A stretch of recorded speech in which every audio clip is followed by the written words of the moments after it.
পূর্বপুরুষের আমলে যারা হচ্ছে পিতলের প্লেট তৈরি করতো তারা কিভাবে আসলে এই পিতলের প্লেটগুলো তৈরি করতো এবং বর্তমানে এই পিতলের প্লেটের অবস্থা কি এবং এটা কিভাবে প্রসেস করা হয় সম্পূর্ণ দেখাবো। এখানে দেখতে পাচ্ছেন যে পুকুরের ভেতরে ময়লা তারা কিনে নেয়, মানে পিতলের ময়লা কিনে নেওয়ার পরে সেইখানে এই যে ঢেকির মাধ্যমে এইগুলো আবার প্রক্রিয়া করে এবং সেইখান থেকে আবারও তারা হচ্ছে নদীতে দেয় এবং নদীতে যাওয়ার পরে এইটাকে হচ্ছে গলানো হয় এবং গলানোর পরে যেই রকম জিনিসটা তৈরি হয় এরকম বারের মতো, স্বর্ণের বারের মতো তৈরি হয় এবং এটাকে আবার যখন প্লেট তৈরি করা হবে ঠিক তখন এইরকম ভাবে আসলে প্রসেস করা হয় গরম করে। দেন এটাকে হচ্ছে প্লেটের একটা শেপে আনা হয় এবং চতুর্দিকে গোল করে কাটা হয় এবং সেইটাকে আবার প্রসেস করা হয় এবং এইখান থেকে এই যে যে গুঁড়িগুলি বের হচ্ছে এই গুঁড়িগুলি দিয়েই পরবর্তীতে আবার প্লেট তৈরি করা হয়। আপনি কখনো কাউকে এই পিতলের প্লেট দিয়ে খেতে দেখেছেন কিনা এবং আপনাদের বাসায় আছে কিনা এটা কমেন্ট করে জানাতে পারেন। সেই সাথে পুরো প্রসেসটি আমি ভিডিওতে দেখাবো, পুরো ভিডিওটি ধৈর্য ধরে দেখলে আশা করি বুঝতে পারবেন।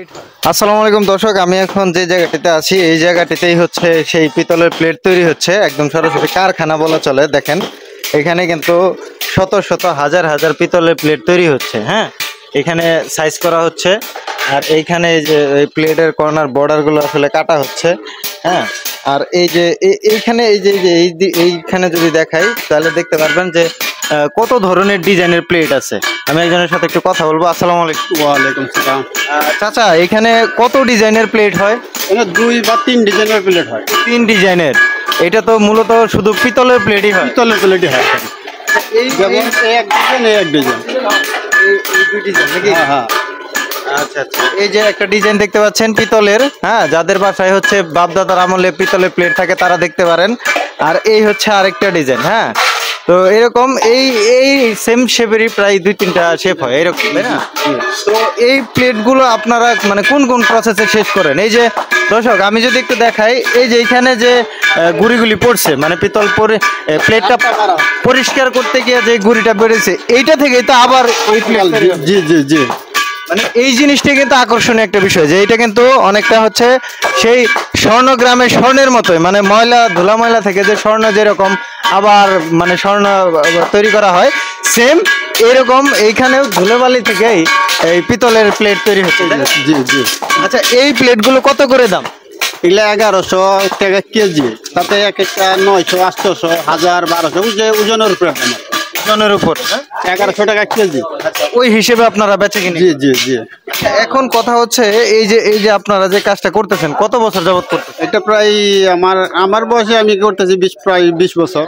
20 বছর। এইটা আগের তুলনায় কি চাহিদা এখনো আছে না কমে গেছে? আগের চেয়ে কম। দর্শক আপনারা দেখতে পাচ্ছেন ওনারা কিন্তু এই যে কাজে মানে সবাই কাজে ব্যস্ত। দেখেন এখানে যে প্লেটগুলোর আসলে কাঁচামাল বলা চলে। এটা কি কাজ করতেছেন? এই যে এখানে দেখতে পাচ্ছি এটা কি কাজ? এগুলা ওই যে আমার মহাজন আছে ঢাকা থেকে ময়লা কিনে আনে, ওই পিতল গালা ওগুলা ময়লা কিনে আনে। মানে পিতলের ময়লা। এর আগে আমরা যেটা জানি যে স্বর্ণগ্রামে আমি গেছিলাম, ওই 4 গ্রাম যেটা মানিকগঞ্জের, ওইখানে স্বর্ণ বের করা হয়। আপনারা কি এইভাবে পিতল কিনে আনেন নাকি? হ্যাঁ হ্যাঁ, এবার পিতল কিনে আনা হয়। মানে এই ময়লা থেকে যে প্রক্রিয়া বের করতেছেন সেম ভাবে তো স্বর্ণ বের করা হয়। ওটা দেখি না এই বাইর করে কিভাবে, কিন্তু আমরা পিতল এইভাবে বাইর করি। বাইর করে এটা গালায় গালে আবার ঢাকায় বিক্রি হয়। তাই গালানির পরে মানে ওইটা পিতলটা মানে কতটুকু কেমনে কি বের হয় এটা কি দেখা যায় না? এটা দেখা যায় যখন গালায় তখন দেখাই দেবো। কিন্তু দেখুন দর্শক, এখন কিন্তু সেই তামা দস্তা পিতলের যে পাতটা আসলে তৈরি হবে, পাত বলতে স্বর্ণের বারের মতো দেখা যায়। এই যে দেখেন এটা ঢালা হচ্ছে। আমি খুব অবাক দৃষ্টিতে তাকিয়ে আছি, আপনারা দেখতে পাচ্ছেন।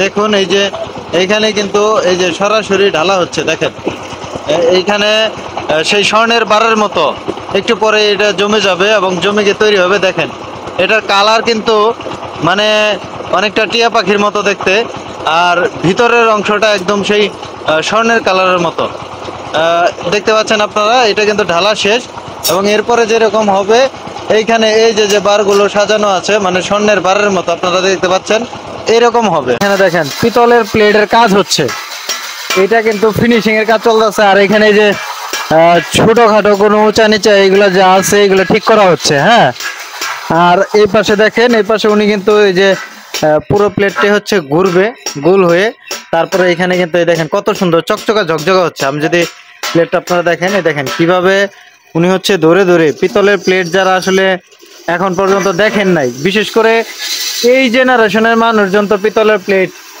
কিভাবে কেমনে কি হয় এটা তো আসলে দেখেনি না। আমি এই জন্য ভাবলাম আপনাদেরকে দেখাই, এই জেনারেশনের যারা আছেন। হ্যাঁ, এই যে দেখেন এখানে কিন্তু এই যে এটা হচ্ছে শুরুর দিকে, এই যে প্রথম যে দাগটা দেওয়া হচ্ছে প্লেটে, এই দেখেন মানে এই যে চাচা ঘুরি ঘুরি যে পিতল গুলা আবার দূরে পড়তেছে, এইগুলা কি করেন? এগুলো আবার ফিরে আবার গালে আবার এগুলো তৈরি হয়। এইগুলা ওই যে গালায় ময়লা যারা কিনে নেয় না, হ্যাঁ হ্যাঁ, কারখানা থেকে নেয়। কারখানা থেকে এই যে ময়লা কিনে নিয়ে পরে ওরা আবার এইগুলা বের করে আবার গালিয়া এই প্লেট বানায়।